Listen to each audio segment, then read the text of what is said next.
Hey there, welcome to the Powerful Marketing Tips Podcast. We created this podcast for you, overwhelmed business owners who want to build, run, and organize their marketing for good. And here are your hosts, Mari-Liis and Laura. Hi, it's Mari-Liis here. If you are afraid of going on vacation because you think that your business will collapse, then I'm sorry to tell you this, but you probably don't have proper systems in place. One of the most important things to ensure that your business keeps functioning without you is to get the information out of your head. This means documenting the processes and creating clear guidelines on different workflows.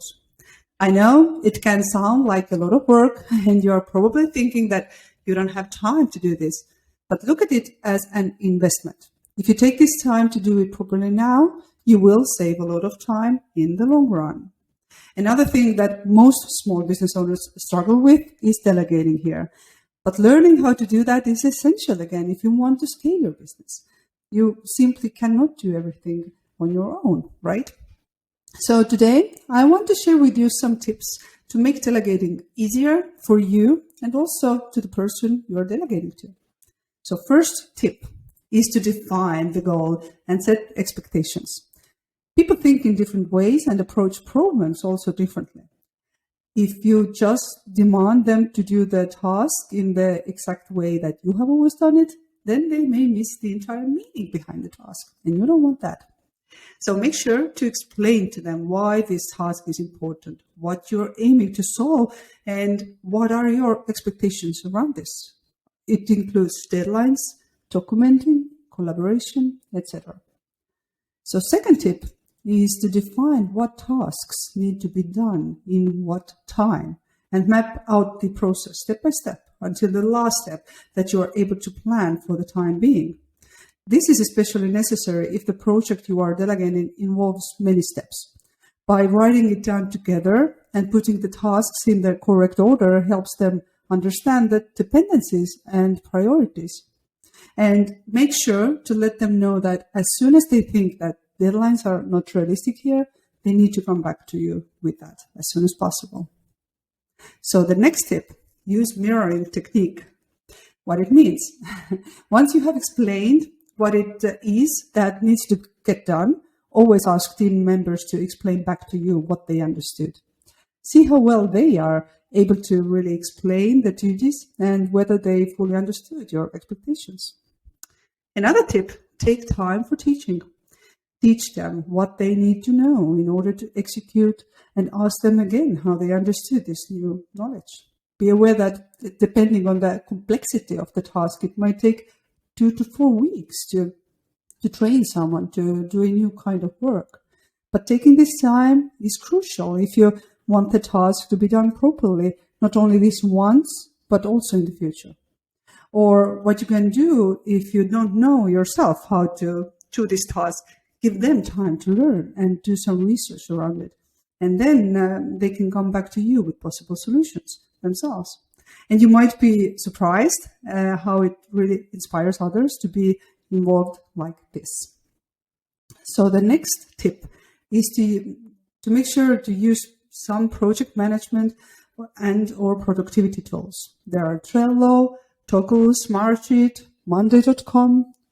They are all pretty much similar, and these help make sure that all team members understand their responsibilities, are openly committed to their deadlines, and it's easy for you to keep track on their progress. So that's very important.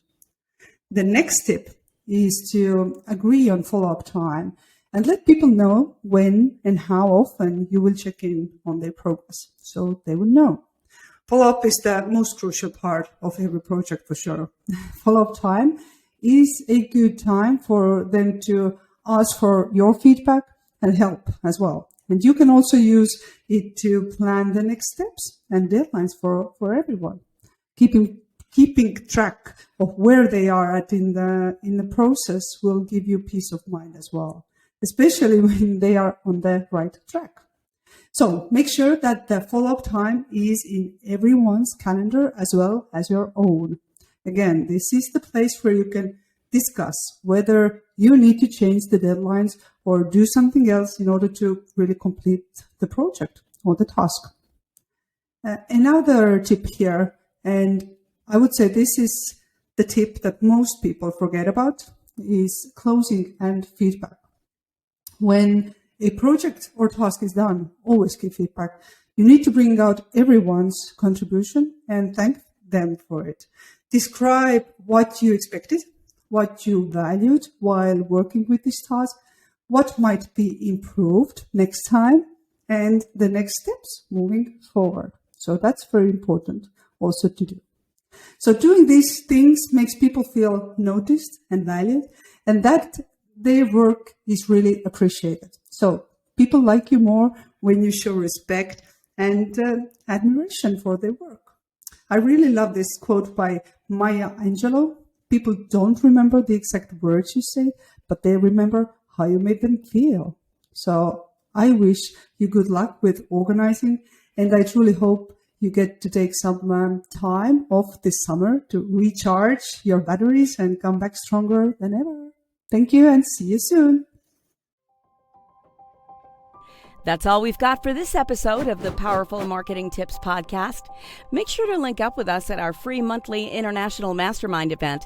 Just go to powerful-marketers.com/mastermind for registration.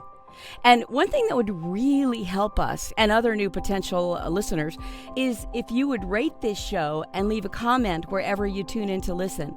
Until next time, take care.